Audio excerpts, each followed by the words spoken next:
তুমি কি বলছো তাই পুলিশের লোক খাবার মাইতে নেই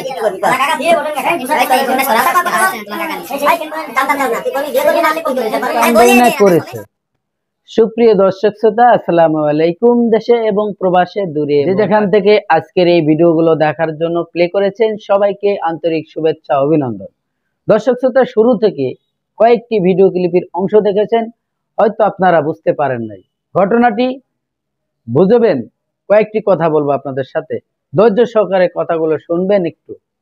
প্রিয় দর্শক, একজনের বউ বাড়ির থেকে ভাগাই নিয়ে আসছে, মানে আমাদের গ্রাম অঞ্চলের ভাষায় কেউ যদি পালিয়ে চলে যায় তাকে বলে যে ভাগাই নিয়ে আসছে। এরকমের একটি ঘটনাই আপনারা শুরু থেকে দেখছেন, হয়তো বুঝতে পারেন নাই। প্রিয় দর্শক, একজন প্রবাসী স্ত্রী তার সাথে চলে আসছে, আর একজন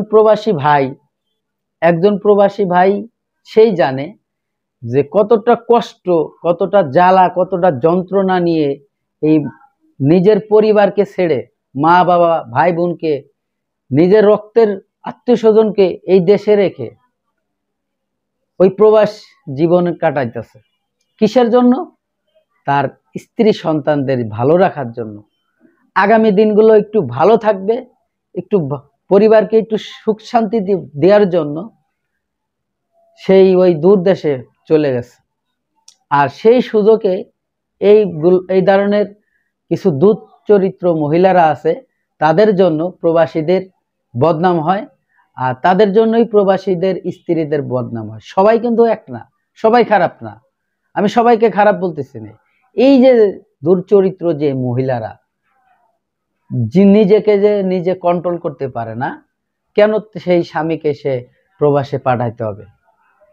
সে বলতো যে তুমি দেশে থাকো, আমরা যা পারি তাই করব, আমাদের বেশি টাকা পয়সা লাগবে না, বেশি অর্থ সম্পদ লাগবে না, আমরা নিজেরা দেশে থেকে দূরে ডাল ভাত খাই বাইসে থাকি।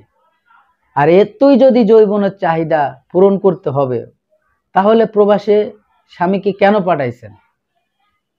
আর ওই ভাইকে আমি বলবো যে এই ধরনের বউকে আপনি রাখবেন না, যে আপনার কথা ভাবলো না, আপনার পরিবারের কথা ভাবলো না, আপনার সন্তানদের কথা ভাবলো না। যত কিছুর বিনিময় হোক, এই বউকে রাখা যাবে না। কারণ ছাগল যদি একবার বেড়া ভেঙে চলে যায় পরের গাছ খাইতে, তার ওই লোভ সামলাইতে সে আর পারে না। কোনো না কোনো ভাবেই সময় পেলেই সে ওই ধরনের কাজ করতে যাবে। প্রিয় দর্শক, এই ধরনের কাজ শুধু একদিন আর 2 দিন করে নাই, করতে করতে করতে অনেক দিন যাবত হয়ে গেছে, মানুষের নজরে পড়ে গেছে, এই আস্তে কট খাওয়াই দিছে তাদেরকে। হাতে নাতে এক ঘরের ভিতরে ধরে কি করতে পারে এক ঘরের মধ্যে থাকলে আপনারা তো বুঝতেই পারছেন। তা আমার আর বেশি বলার দরকার নাই, ভিডিও ক্লিপটা দেখে আপনাদের যে মতামত আছে অবশ্যই কমেন্ট বক্সে কমেন্ট করে জানাবেন।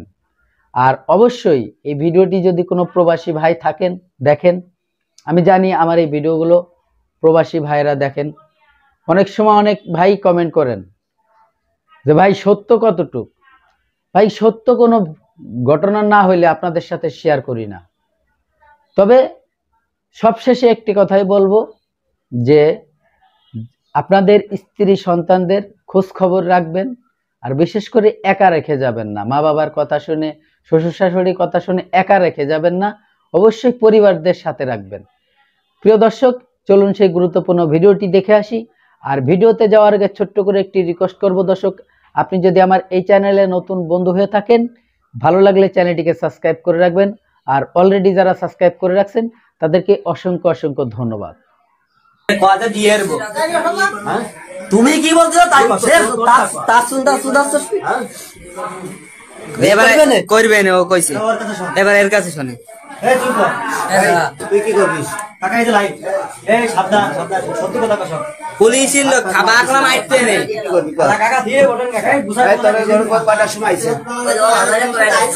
আর ওর কোনো টেনশন আছে নাই, কোনো টেনশন নেই। ধরে পা 9:30। তুই এখন কি করবি? কতদিন ধরে তোর সম্পর্ক? বিয়ের আগের থেকে না বিয়ের পরে?